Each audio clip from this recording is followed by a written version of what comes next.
In the spring of 1981, mobster Joe Massino organized a triple murder that wiped out his rivals for control of the Bonanno crime family. It was a ruthless move that boldly started his push for power. But even with an undercover FBI agent pursuing him from within, many years later the FBI was still digging for answers to close a case that had baffled them for decades. After clearing tons of rubbish, the FBI were finally getting to where the bones were buried. But they hit a snag.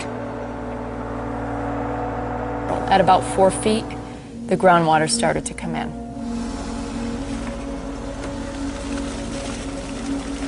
And we were digging deep. We were trying to pump out the water at the same time. And when the water was pretty low in the hole, we actually had people going in, basically just breaking through the water and the mud with their hands to see if they could find anything. Agent Ostrobinski worried that her team would miss evidence the water hadn't already washed away. There was only probably 1 or 2 agents in the hole because you're almost dealing with like quicksand. On the 8th day, it's very muddy. We're in a big giant hole. We have people going through the hole on their hands and knees through the water and through the mud, and we finally find our first bone. Their first human bone. Although there was no immediate direct connection to the triple murders, the find gave the team hope. As soon as we found that, we knew we had our spot, and everybody was back in it. We were ready to go again. But despite their restored enthusiasm, the site did not give up its ghosts easily. The mud made sifting for smaller bone fragments nearly impossible as agents searched for evidence of murder. We just were taking the mud and trying to squeeze it through the sifting screens that we had. That just wasn't working. So what we developed was a water sifting operation. We took the fire hydrant that we had at the scene and we used that as our water supply, and we would dump dirt onto our sifting screens and then basically wash it through. You basically have to adapt as you go. You have to think of innovative ideas. You have to think outside the box, and that's what we did in this case. And from there, everything else started coming. And that's when we really focused in on getting that area dug out as much as we could and then sifting through everything in that area.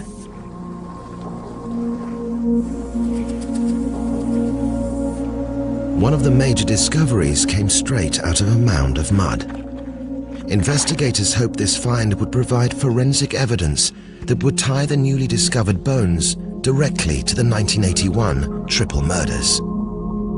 A gunshot wound can leave a telltale signature in the bone. Even after 20 years of decomposition, forensic experts should be able to decipher the signs.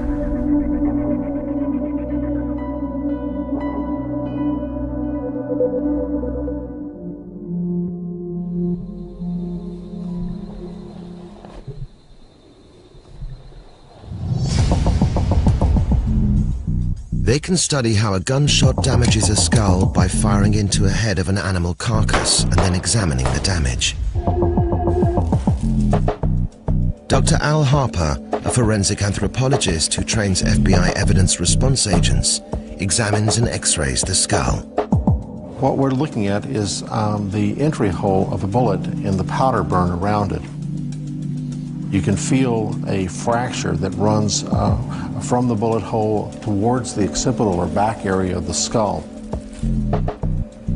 The damage to the skull goes far beyond the entry wound and the path of the bullet itself. As the bullet enters the brain, the tremendous force of the bullet has to be dissipated someplace. And this area, you can see that's where the bullet hole entered. Maybe looking at a fracture line along here. The brain itself absorbs most of this energy and expands and forces the fractures apart, and so we get a fracture like we see in the sheep, where the bone is literally blown away from the brain. While an analysis was begun on the human skull, office for DNA analysis. Hey. Here. The process is always a careful and slow one, but if enough DNA could be extracted from the decomposing material, it would lead to a positive identification of the remains. And if the gangland graveyard bodies proved to be those of the missing men from 1981, they would finally give the FBI the forensic evidence necessary to close the book on the triple murders. When the hits first went down and the men disappeared without a trace, there was no physical evidence, just own. Pistone was getting close to the action. To infiltrate any mafia family involved developing personal relationships with the mob, the intelligence being gathered by undercover agent Joe Pistas themselves. Pistone needed men in the Bonanno crime family to trust him, and by the time of the triple murders, an important member called Sonny Black had already befriended him and brought him into the family.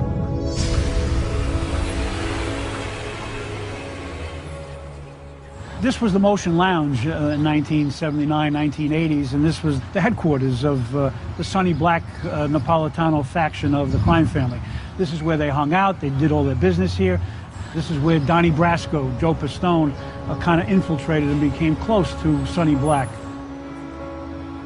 At the time, Sonny Black had no idea who Pistone really was. But 20 years later, as the undercover agent returned to his old haunts, he was still recognized and reviled by old mafia friends. Here's the Motion Lounge. Now it's the San Giuseppe Club.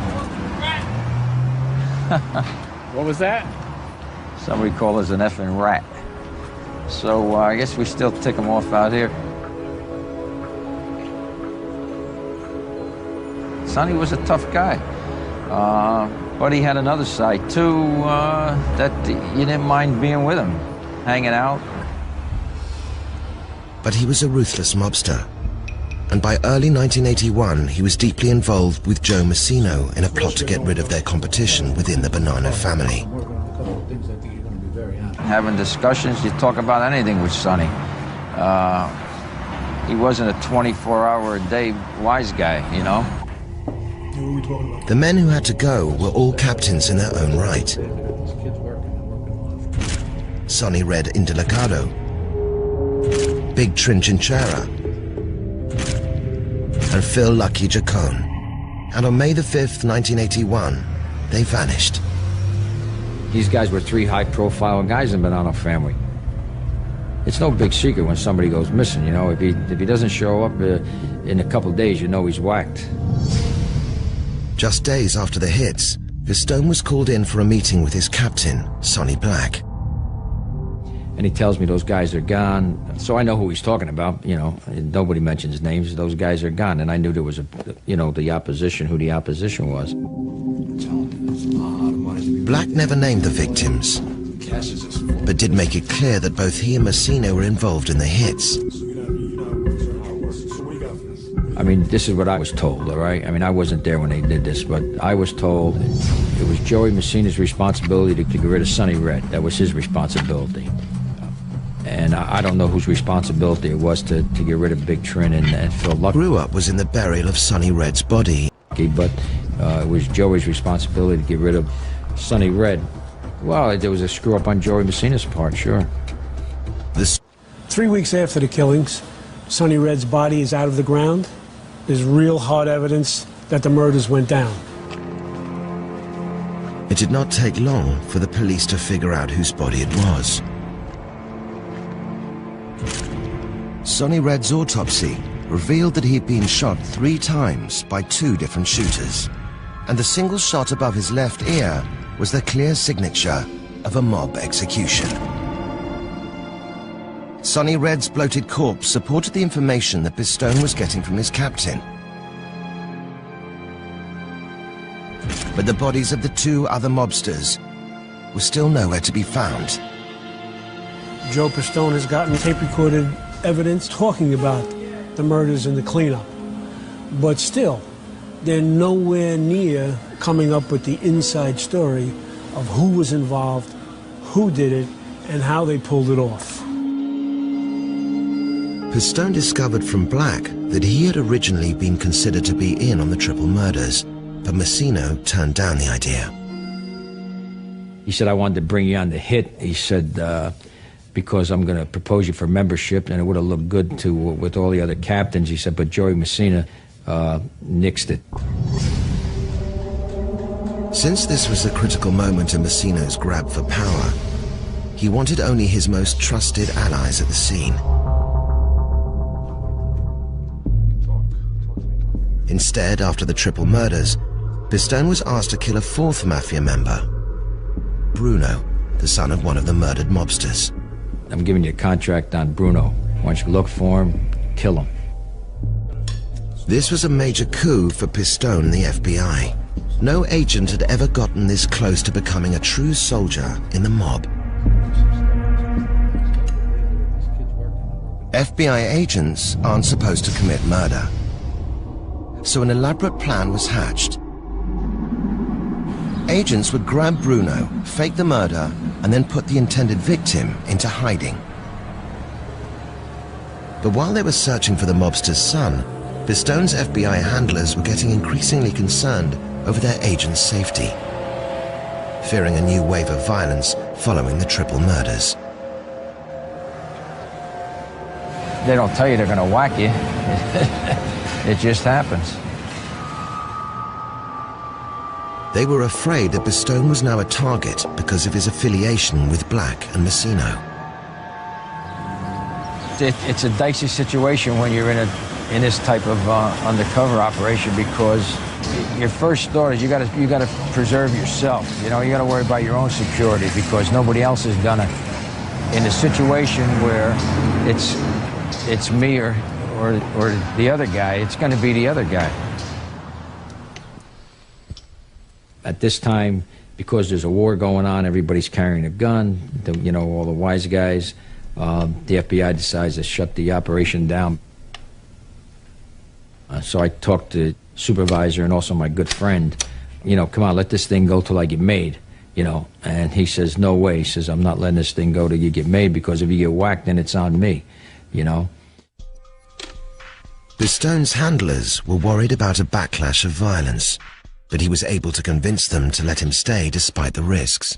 So, you know, from May, June, July, you know, we're just doing what we're doing, looking for Bruno to whack him, and, you know, continuing the gambling operations, continuing, we had a little drug trade going on, continuing all the illegal activities we were involved in. But still, no one could find the man they wanted to pretend to kill. And with so many elements unresolved, the FBI felt that the level of danger was now simply too high for Pistone. So on July 26, 1981, just over 2 months after the May hits, the FBI stopped the operation. But they still hadn't found the 2 missing victims of the triple murder or a link to Massino. Joe Pistone's 5 years undercover were over. He'd stayed in longer than any other FBI agent before him. 2 days later, the FBI visited the man who had been closest to Pistone. The day that the FBI knocked on the door and told him, you know that guy Donnie Brasco who was hanging out with you? Well, he's not a wise guy. He's an FBI agent.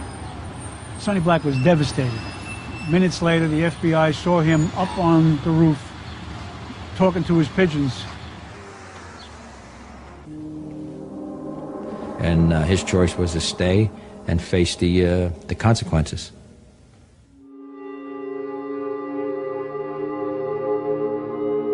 Sonny Black was killed soon after the truth about his friend came out.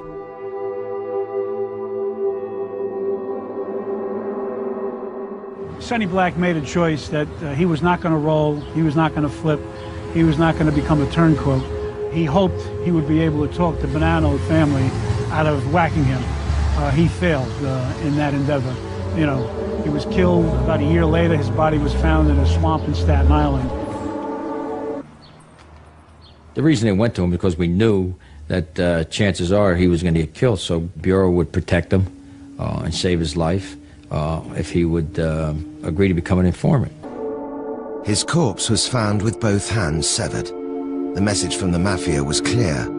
Shaking hands with and vouching for an FBI agent would get you killed. His friend's decision still resonates with Pistone after all these years. He proved to me that he was a stone gangster by knowing that he was going to get killed and going to this sit-down and getting killed. I mean, to me it says a lot about Sonny as a person, you know, when you know the world, you know their world.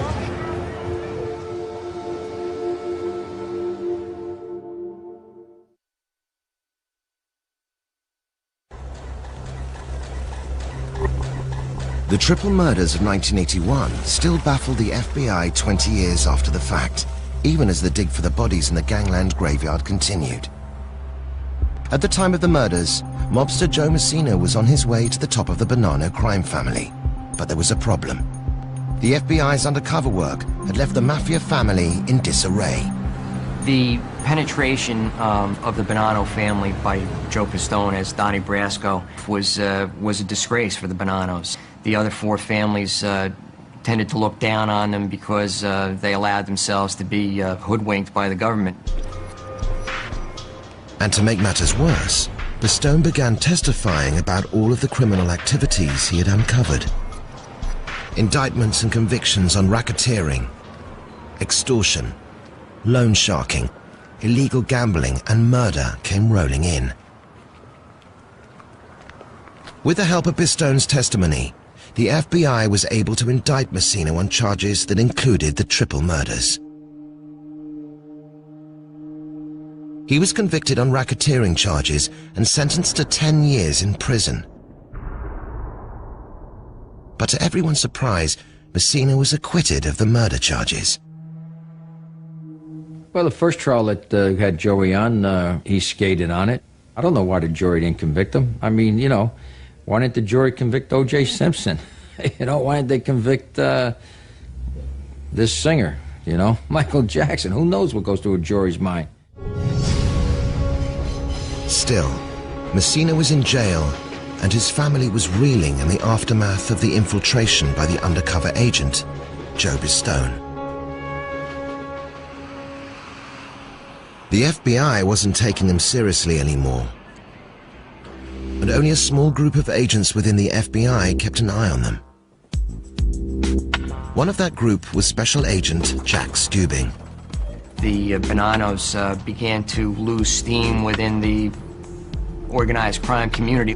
The fact that they were not respected by the other four families allowed law enforcement to redirect some of its resources to address the crime problem that was posed by the other four families. And that allowed the Bonannos to thrive like cockroaches in the dark. The lack of attention would soon prove costly. With neither the FBI nor the Mafia paying the Bonannos much attention, Massino was quietly consolidating his power from prison. He was freed in 1992 and immediately assumed leadership of the family. 11 years after he made his move for power and eliminated his three main rivals, he was finally in control. The new Bonanno boss ran the family from a restaurant near his home. We're in Maspeth, Queens, Joe Massino country, here at the Casablanca. His pride and joy and the base of operations during the mid-1990s after he took control of the Bonanno crime family.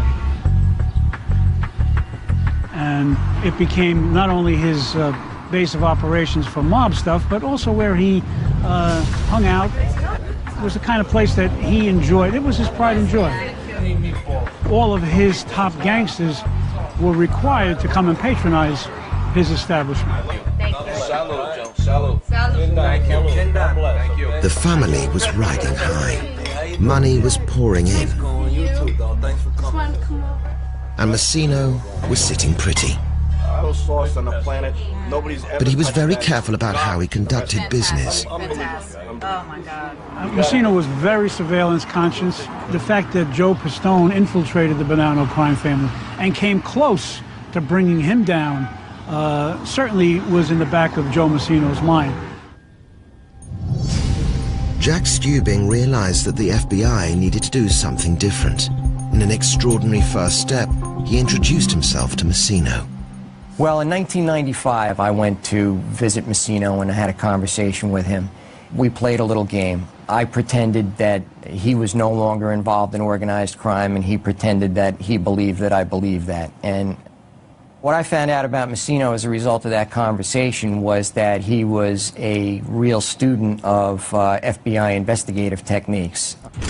He mentioned surveillances, he talked about the descriptions of cars we were using, he even remembered partial license plates, and some of these surveillances had taken place years before our conversation, and I was on some of those surveillances, so I knew he knew what he was talking about. And it convinced me that the methods that we had used were not necessarily going to be successful against Massino. Stubing realized that to break Massino, the FBI would have to come up with a new way to get him. You may intimidate witnesses, or maybe you can kill informants, but organized crime exists for the purpose of making money through illegal means. That money's got to come into the organization and it's got to flow back out, and that's going to leave footprints somewhere in the financial system. Stubing wanted to find the proceeds of crime. He believed that old financial records held critical evidence that should lead them back to Massino.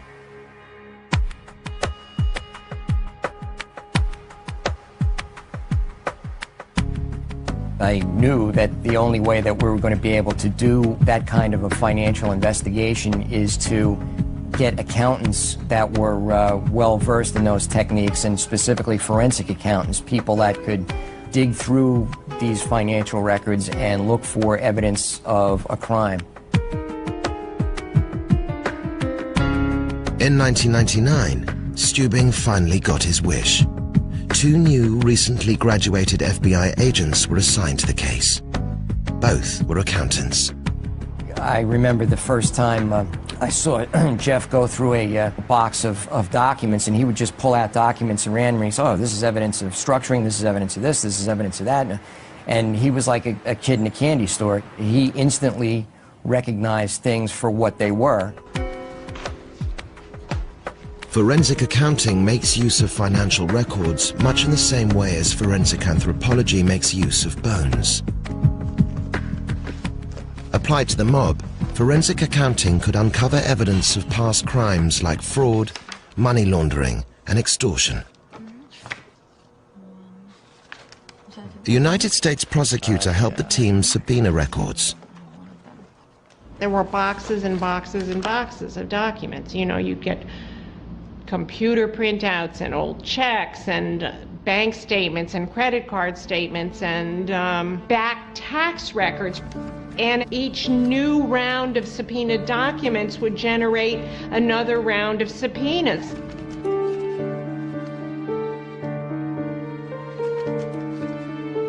The FBI estimated that they ultimately brought in tens of thousands of documents.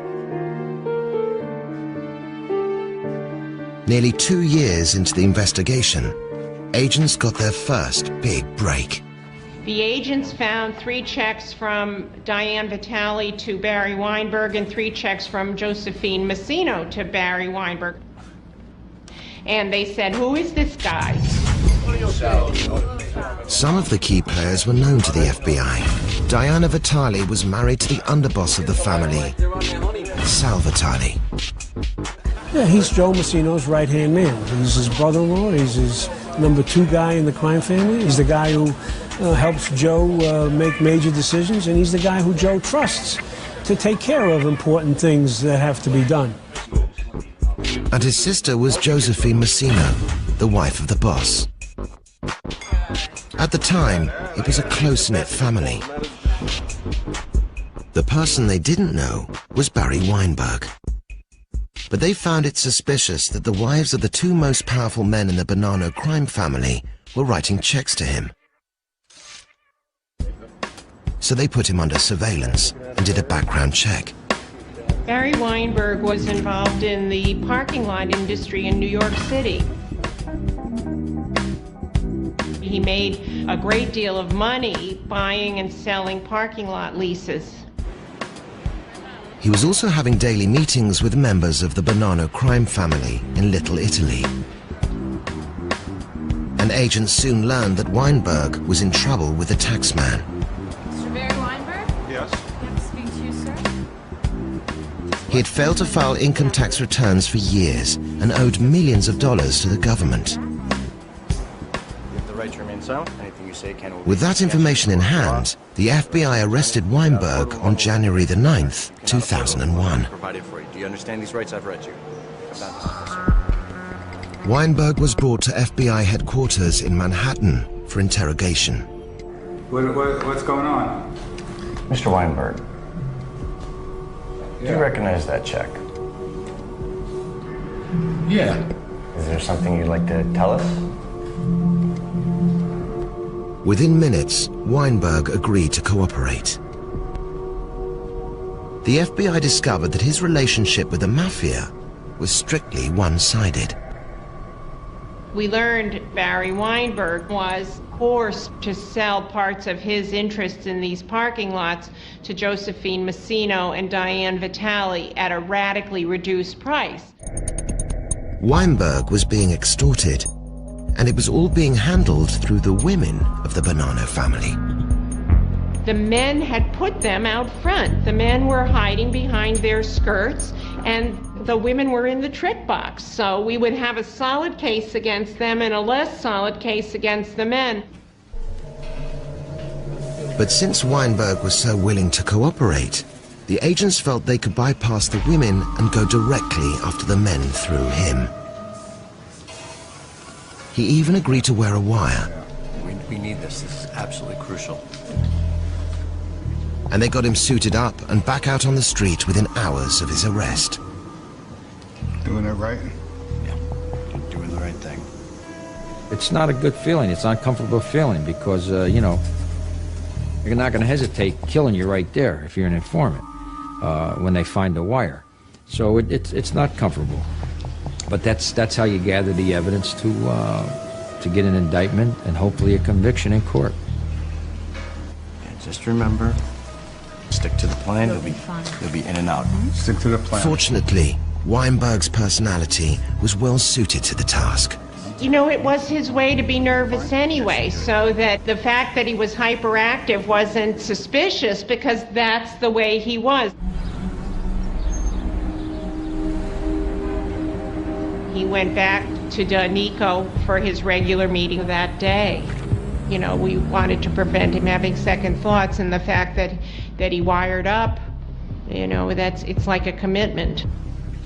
For nearly a year, Weinberg stayed wired and recorded more than 80 conversations with members and associates of the Bonannos. The tapes revealed how they were extorting him, and they were heard talking about other crimes, past and present. I look all right? You're looking fantastic. The FBI's plan to go after Massino through the family's financial record seemed to be Be working. myself, right? Just be myself. It's worked every time. Okay, give me, I could do it. I could do it. I got this all the time. Yep. In return for his cooperation, Weinberg was never prosecuted for tax evasion and was placed in witness protection. It's pretty good. All right, job well done. The tape is good. We're done. Good. We're done. We're done. But only a year after he finished his work with the FBI, he died of cancer. It was actually quite sad that he didn't live to see what he'd begun, but, you know, they say there are two things you can't avoid, death and taxes, and at least Barry got 50%. He avoided paying those taxes. In October of 2002, the FBI started bringing in members of the Bonannos one by one. Agents were now taking aim at Massino's underlings, but their main goal never wavered.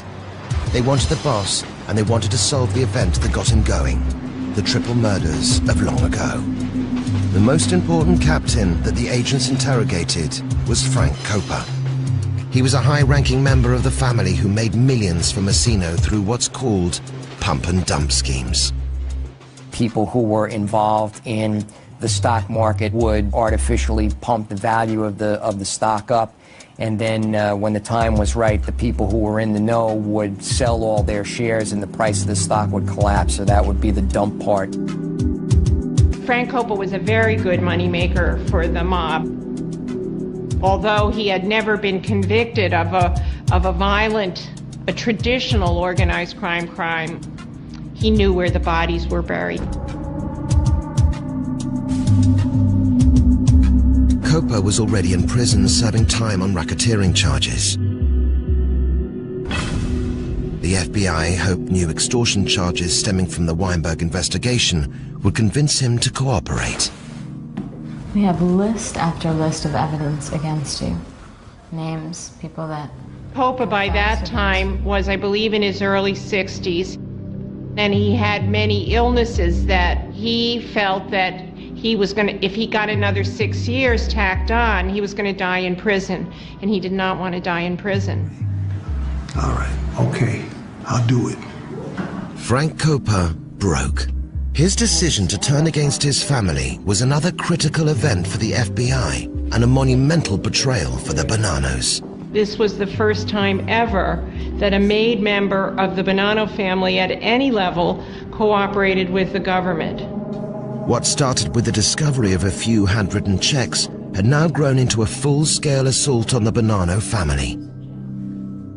The FBI was inching ever closer to the triple murders, and as a result, to the infamous mob boss, Joe Massino himself.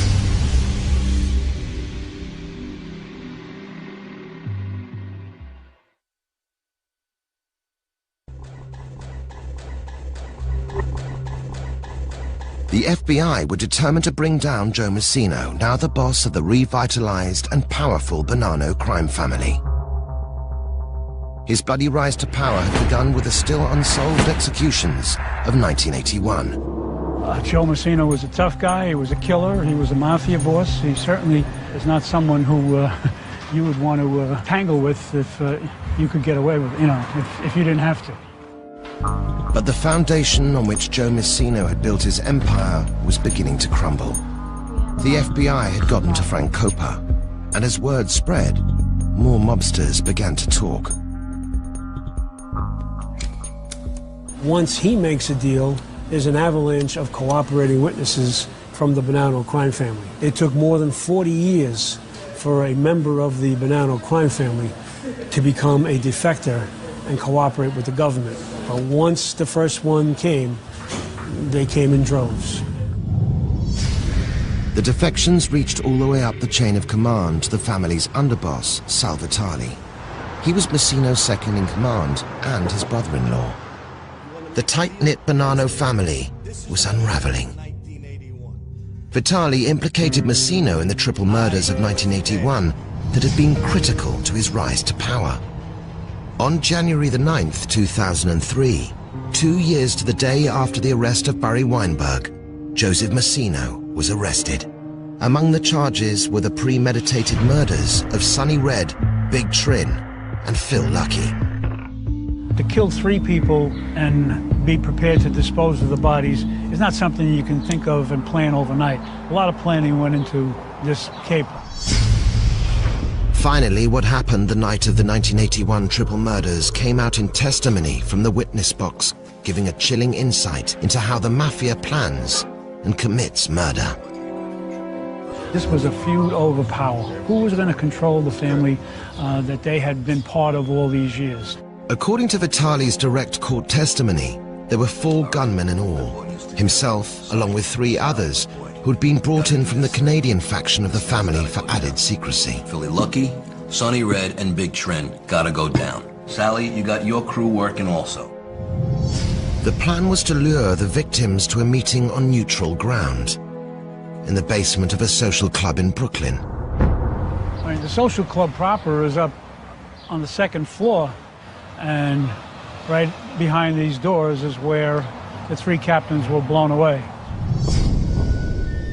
In court, his men revealed that Massino had set a trap by calling for a sit-down to resolve conflicts. The Mafia Code dictated that mobsters had to attend these meetings and had to come unarmed. But Massino wasn't playing by normal rules. Vitali recalled that once all three rivals entered the basement, there would be a signal to the gunman. This was the plan as described in court. George, when you see Sonny Red come in, you're gonna signal like this with your hand through your hair. Like that. That's the cue. Vito, you come out first. On the street, Sonny Black was in charge of the lookout crew.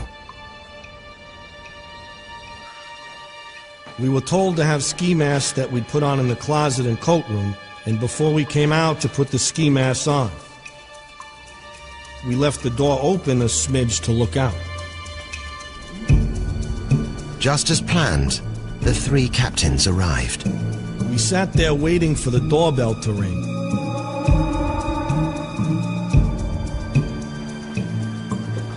We seen Trini enter, Phil Lucky. Hey, Sonny. It's good to see you. Sonny Red. Thanks for coming. When Sonny walked in, he immediately linked arms with Joe Massino, figuring, I'll be so close to him that nothing bad could happen to me. He was obviously dead wrong. As soon as he got in, George from Canada ran his fingers through his hair. That was a signal for the three guys who were hiding in the closet to jump out and start shooting. Everybody froze except Big Trin, who charged the shooters. Then Phil Lucky was mowed down. Finally, Sonny Red was hit. Sal, who had not fired a shot, described the bloody plot's end. I seen George pull out a gun and shoot him on the left side of the head.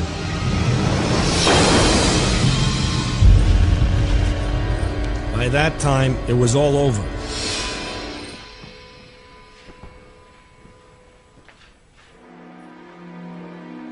Big Trin, Philly Lucky, and Sonny Red were blown away. All of a sudden, there were three less Bonanno family skippers, and Joe Massino was in control of the most powerful faction of the Bonanno crime family. The bloodbath was over. Massino's elaborate murder plot had gone off without a hitch. Another crew descended on the gory scene for the cleanup. Having so many different men involved in the triple murders was part of Massino's plan.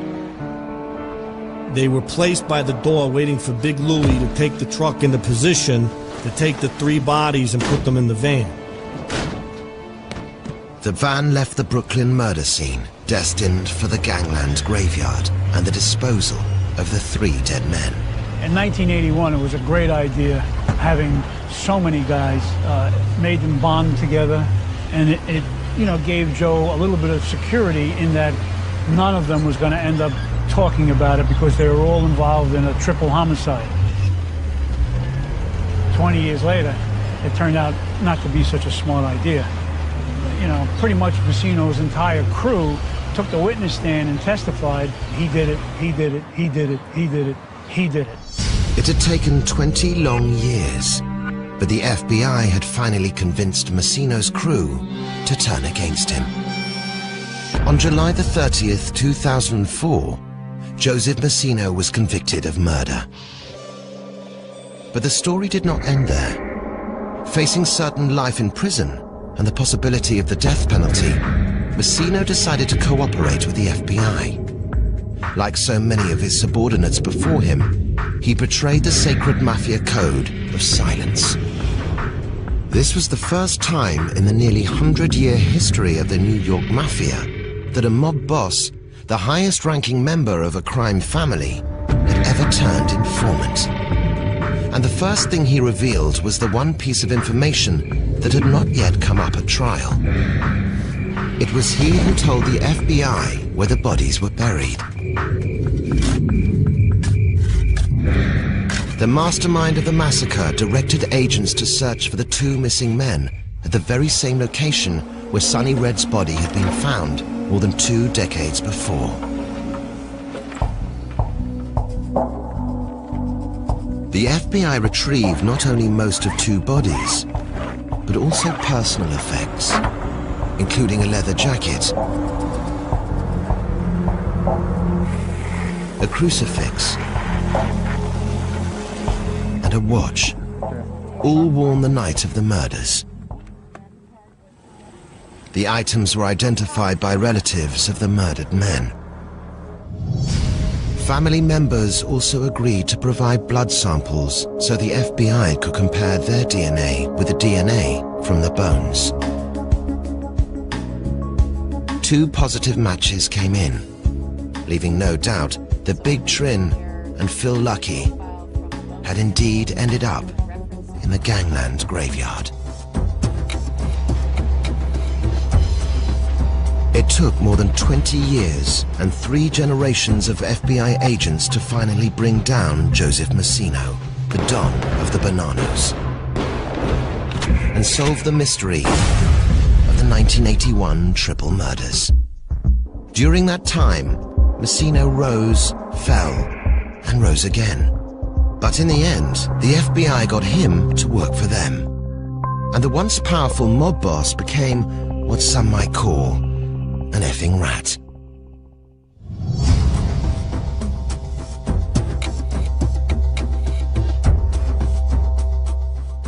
Up next,